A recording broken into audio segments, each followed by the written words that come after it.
Hello, I hope all is progressing well. Welcome to I Don't Know, We Can Talk About It, where we discuss myriads of topics civilly, reasonably, and responsibly. My name is Kevin Dufresne. Our first topic is about competent learning. Being competent enough to graduate, to proceed in life soundly, in a well-rounding way, sounds amazing to me. The ideas are quite familiar to me because of being familiar with homeschooling, good homeschooling. What I've come to understand with learning of personalization is when individuals receive well-rounding educations, individuals proceed to succeed with more options at lower costs, even if there are costs lower than what I recognize others are experiencing, attempting to bind in a cohort, to graduate, to go on to the next stage of life. What I find familiar within academia as well, which seems to be of personalization, is when a school provides an avenue for career training versus simply an avenue toward furthering one's progress through academia. I feel as though elements of personalization of learning already exist, though to have a statewide push for personalization of learning really will change how individuals progress. How individuals measure progress will change as well. I feel so because many individuals personalize learning outside of academia, outside of social relationships. Individuals find what is interesting personally to navigate the world at large in order to find a balance of what one wants with one's life long term in tandem with what is available for one to work with in a more immediate sense comparatively with what one may work with in a long-term sense. I champion personalization of learning, especially because individuals, after entering university, college, will be looking toward personalization of learning, will be majoring specifically. The field will be broad, though individuals may specialize, may find learning through niche areas, and at times having personalization of learning coming at such a juncture in one's life may prove challenging for an individual familiar with having a standard that does not completely align with one's competencies. What I've come to understand as well, many individuals operating by standard, by age, in cohorts, all don't receive the same treatment depending on the knowledge base of where one is coming from. Individuals that have strong backgrounds of aware individuals and are competent in many areas tend to have support systems that try to find ways to elevate an individual appropriately.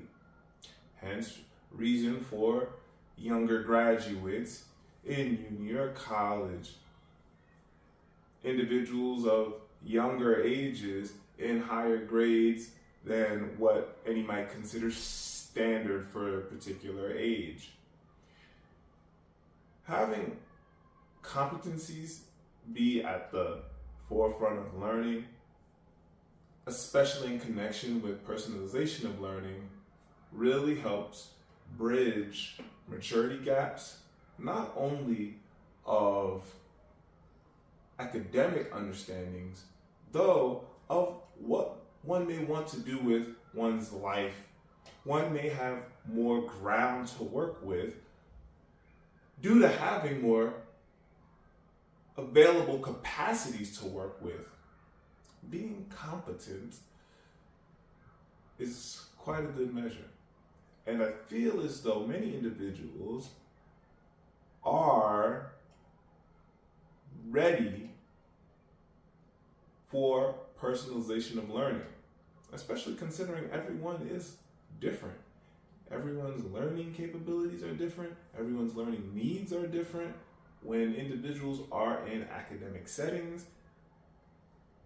learning might not be optimal for an individual, though the learning happening might be effective through others. Others may be sitting in the same class, in the same school, ready to thrive in different learning circumstances. Hence, when learning time comes during breaks, like summer break, individuals may find huge boosts, huge growths of personalization of learning and thrive differently and become more self-aware of how to be a more well-rounding individual personally in connection with the interdependent reality at large, as well as be considering what makes sense for growing well in life at large personally, especially if one must enter into an educational atmosphere that is going to be approaching an individual's personalization of learning needs quite differently than what is already proving to be successful. Personalization of learning is amazing because everyone is different. And the flexibility of personalization of learning allows for more intricate processing of what an individual needs and how collaboratively individuals may learn from each other, progressing through life. No individual needs to feel a stunting at any period of life. So, if an opportunity arises for personalization of learning, I think embracing such an opportunity will be extremely valuable to one's long-term progress in life. Whenever one gets the opportunity, one will really benefit from having a different perspective, respecting oneself personally in a way that heightens individuals first, people first, especially because once all the degrees are in one's hand, once has all the accreditations one is able to attain, the walls likely are down. And one is going to have to tend to personalization of intentions in accordance with all that one is subscribing to, that one is already done subscribing to ensure proper growth forward. Because one's life is one's life at the beginning of the day. And life needs proper respect. Our next topic is about disproportionate measures of discipline on the basis of race. And I want to ensure to touch on what might be core to conversing about disproportionately measuring behavior. Approaching behavior requires a standard of awareness that all individuals have equal potential, though individuals may differ. Each individual has equal potential to do whatever. On the basis of equality, assessing any individual requires careful attention to one's own experiences in connection with the reality one is to engage with. When I look at a child, I'm looking at a human being. I'm looking at a child. I don't project on a child. I don't assume of a child. I don't expect of a child. Like any human being, I do regard measures equally for all children due to being quite aware that all individuals are equal. If one child eats a pie, another child eats a pie, two children are eating pies. How the children eat the pies are going to be how the children eat the pies. There are no rules or regulations. Children are eating the pies. Now, if there's a rule indicating no one is to eat any pies, and two children are eating pies, one is eating pie with a spoon, one is eating pie with a hand, and one explains a misunderstanding of the pie, and another explains a misunderstanding of eating. The whole idea is, the rule is no eating of the pie. The explanation is relevant to help converse and perhaps build better understanding, though the rule is what the rule is. When any entity is responsible for administering rules, then one is to assess fairly what is the standard. So if an individual is of a subjective nature, behaving in a way one finds inappropriate, however one responds to the situation needs to be of equal share to everyone responding as the individual that is being inappropriate. Though every individual may find appropriateness to be different, understanding how inappropriateness may be may help an individual. The article mentions a point of defiance, for example. Defiance from a student is somewhat subjective.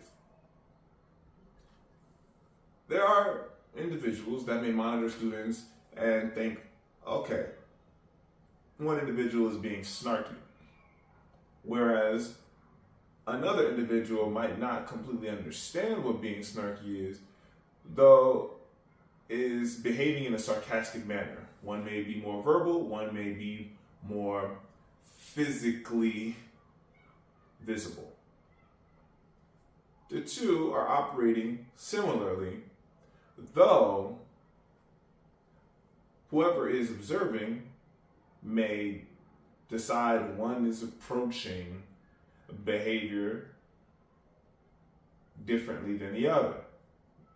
Then the individual observing might deem one inappropriate and might deem another simply using soft words, quietly, though being, as some individuals might say, snarky. One observing may prefer words than visible cues, where another observing may observe visible physical cues as less inappropriate than one using verbal cues. Then an individual observing might simply be able to navigate all of the happenings in the classroom in an educational environment, noting that communication might differ, context is quite important, and if an individual is snarky, physical, visible cues might just be that, might be leading on to better conversation, might be learning opportunities. Hence the article mentioning objective measures may need to be more apparent, while subjective measures, I think, really need to be of a personality, character balance, where one may have to reflect on one's own life experiences, then try to navigate best what really might be subjectively defined, for example. Do I think race is a defining factor? I think individuals' experiences and responses from experiences and how individuals respond to the world away from one's experiences are factors that need most attention. Because one's experiences inform one to a degree, especially when comfort and discomfort personally come into play. Again, I'm familiar with all children. I'm familiar with growing up in very diverse worlds. So even from my own experiences, I'm able to acknowledge every human as a human being.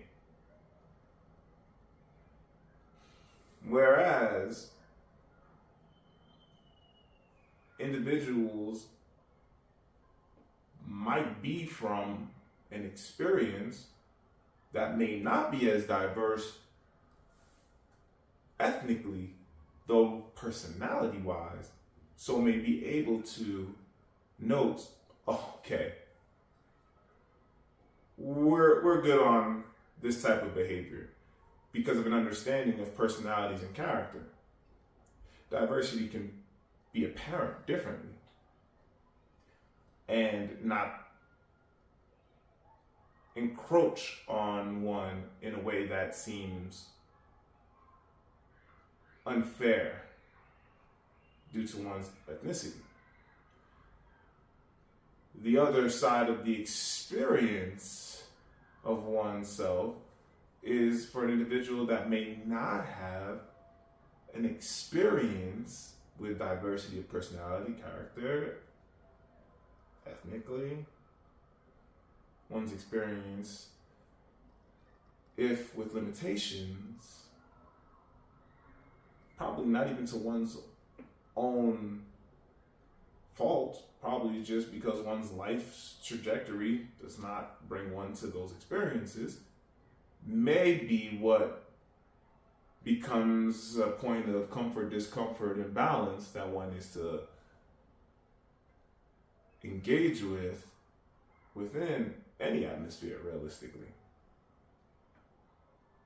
So, I think when attending to how one is able to engage with the world outside of one's experiences is clear from well-rounding awareness, from well-rounding perspectives, then I think a lot of disproportionate situations will likely be not a problem.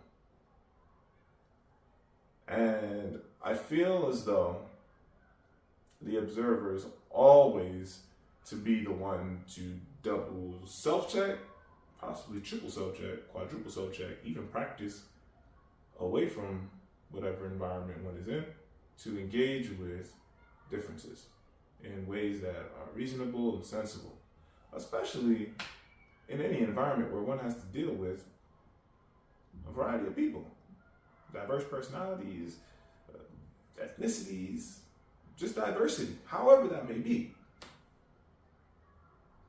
All right, we're gonna get into some origami. Today we're going to make an origami dove. First we're going to take our square paper, we're just gonna fold it into a nice triangle. Next, we're going to fold our paper up. Okay, and we're gonna take the paper, we just fold it up, but we're not gonna miss a fold here. If you look at the instruction for the origami piece in the YouTube video, you'll realize that there is a step prior to this one. We're gonna do that next. So we take this paper here, we take this, and also we fold our triangle left and right. We fold it left and right, fold it up. All right, next, we're gonna get into some more intricate folds.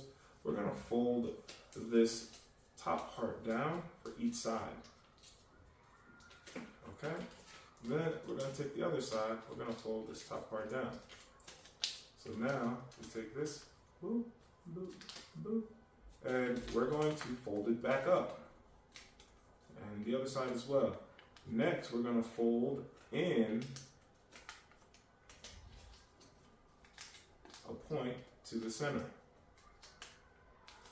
Okay, the next thing we're gonna do is we're gonna fold again to the center. Here we are. Now that we're here, we're gonna actually fold open our piece, and we're gonna open it widely again. As you can see, we have all of our folds here. The next step is, well, we're gonna come back in, just gonna fold this piece, I'm gonna fold it in half. Okay? So it's back to the original point here, just double checking our fold, we're gonna fold it in half. The next thing we're gonna do is, we're gonna get ready to fold out our wings. Okay, so I'm gonna take in one portion here, one portion here, just fold them out. The next thing, once we fold out our wings here, we're gonna actually take this top part here, we're just gonna bend it in. Don't bend it too much. Now we have our folds here to guide us, so you can literally follow this line and just get a nice angle in. Okay? So now we've got a nice angle in here. And what we're going to do now is we're actually going to open this up. We're going to do a reverse fold. Okay, a nice reverse fold here. We've actually got the head in formation now. So what we're gonna do next here is we're gonna take our tail here. We're gonna take this, and we're gonna give ourselves a nice fold again here. We're gonna just take this whole thing. We're just gonna fold it out. Okay. And now that we're here, we can actually fold in our wings. This is actually the variation I'm making here from the dove piece, but it's pretty cool here. We're gonna fold in. Again, we're just folding into these pockets here. All right. And so then we're gonna have now, we're gonna take our tail, fold in our tail here to give us some spice, and voila. We have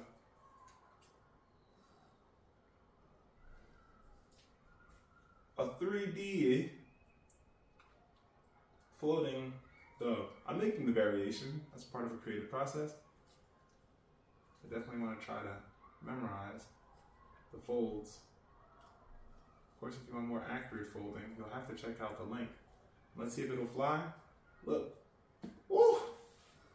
Hungry, diving for some food. All right. Also, it kind of looks like a futuristic car.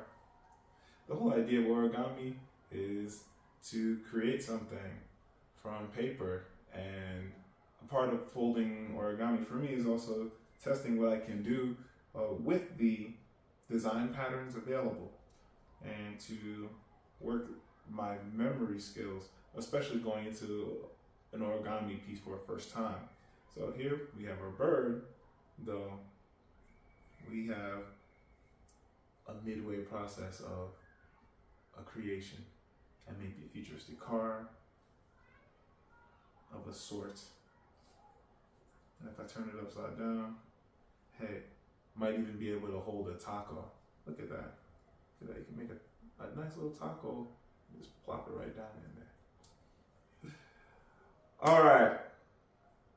Our next topic is about a physical book. I champion reading physical books because when one reads a physical book, one may receive a lot of benefits in connection with the science of spatial development, which is around longer than most people are alive today. The first portion that one must understand about reading a physical book is the textures mean something. The smells, the feeling, the placement, the size, all the dimensions of the physicality is important. The second portion is how one is in connection with the physicality is quite important as well. All right, the perfection trap. Perfectionism is a part of what the text is trying to assist individuals with working with. The other part of the text is taking individuals beyond perfectionism to understand why one does not necessarily need to operate by perfectionism, why one does not necessarily need to be perfect, why being perfect, why perfectionism actually might hinder one attempting to improve.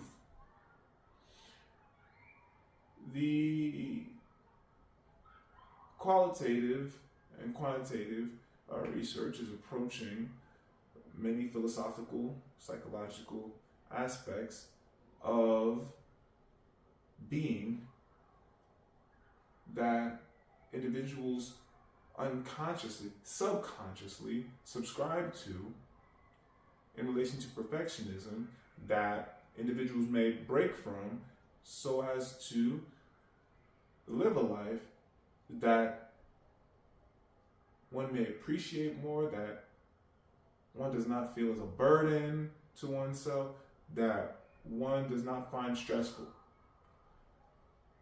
A life that one finds joyful. A life that one finds full of love, full of good balance, full of faith,